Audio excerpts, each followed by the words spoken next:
If you're familiar with a lot of what's going on within the Cardano project, it's a proof of stake protocol, and Shelley is releasing towards the end of the year. So people are going to be able to stake their coins, delegate to a staking pool, and ultimately earn staking rewards for backing the system or verifying transactions on the ledger. So for proof of stake protocols, even for proof of work, if you're mining Bitcoin and you have a mining operation or you're staking in Wyoming, do the laws, are they friendly towards you earning rewards and maybe, like, for example, you not maybe cashing it out, but would that be viewed as income? I've never gotten that answer, and I don't know if that's a question outside of your jurisdiction or outside of what you can talk about, but yeah, that's my question.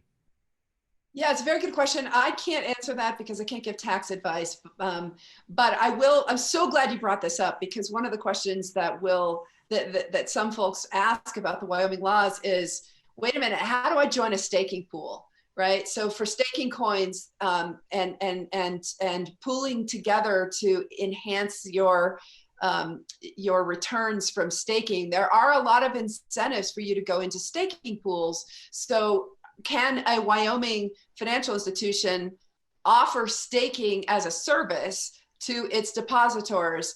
And the answer is yes. When you stake your coins, of course, you're turning them over to the pool. So therefore, it's not like the valet parking concept anymore. If you want to join a staking pool, because you're going to get enhanced returns, you are going to be taking some risk. But what's cool about it is that you, as the staking pool, get all the gains in the way the Wyoming law works, and you have to be disclosed that there are risks. But the service provider, the custodian, is prohibited by law from taking staking gains without disclosing to you what they're taking. So even the whole staking approach for staking coins is so much fairer to regular folks in Wyoming. Absolutely, the service providers who provide the technology and set up the pools should be paid something for that. But you're going to have transparency right now.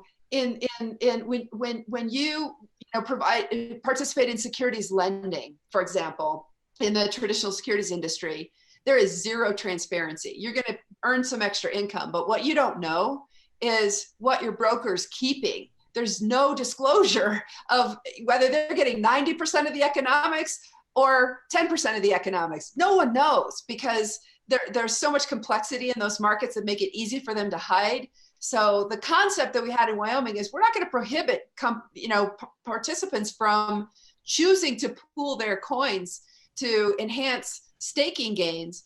But if you do that, it's just going to be done on a fair basis. So again, I think the fact that IOHK put down its stake here, pun intended, in Wyoming, I think is a very cool endorsement that they also agree with what we're doing here conceptually.